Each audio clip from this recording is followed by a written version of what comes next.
The process begins by making the computer's brain, the motherboard. This starts as a printed circuit board of copper lines and pads, to which the electronic components will be soldered. This machine places a stencil of the component layout onto the board, and then applies solder paste through its openings. A quality inspection camera photographs the solder paste, then sends the images to a computer. The computer analyzes them, looking for any missing paste, misalignment, or other mistakes. If the board passes inspection, it passes through 15 robotic machines, each of which positions up to 150 components on the board in just 30 seconds. The board then passes through an oven that melts the solder paste, soldering the components to the board. The board is inspected again to ensure everything is correctly soldered and that there are no components missing or out of position. After function testing and a visual inspection, the motherboard moves to the assembly line.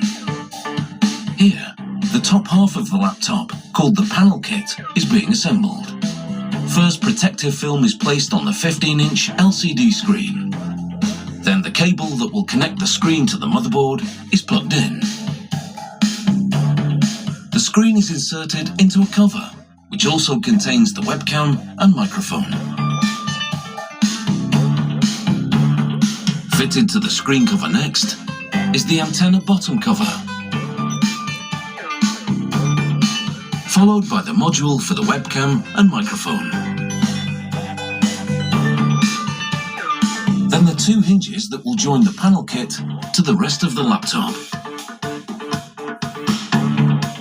Finally, the Wi-Fi antenna is fitted.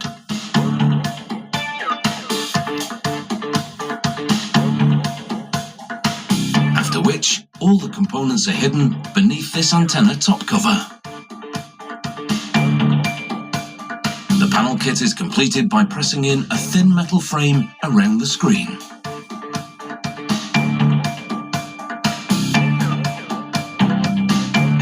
Next is the assembly of the bottom half of the laptop. First, they screw the top of the bottom part to the panel hinges. This component already contains the touchpad. Next to be installed are the speakers.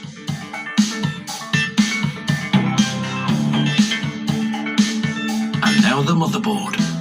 After inspection, a computer-guided router cuts out openings to accommodate the computer's fans, which prevent the electronics from overheating. This machine is a gaming laptop, so generates a lot more heat and therefore requires two powerful fans rather than one. The motherboard and fans are then fitted into the bottom section of the laptop.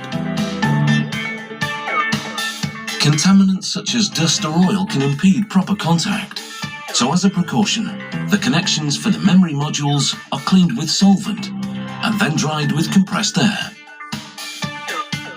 The memory modules are fitted, as are the Bluetooth and Wi-Fi module and the solid-state disk drive.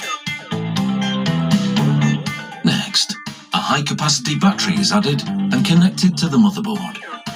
Batteries for gaming laptops are typically larger because the faster processor and dual fans consume more power.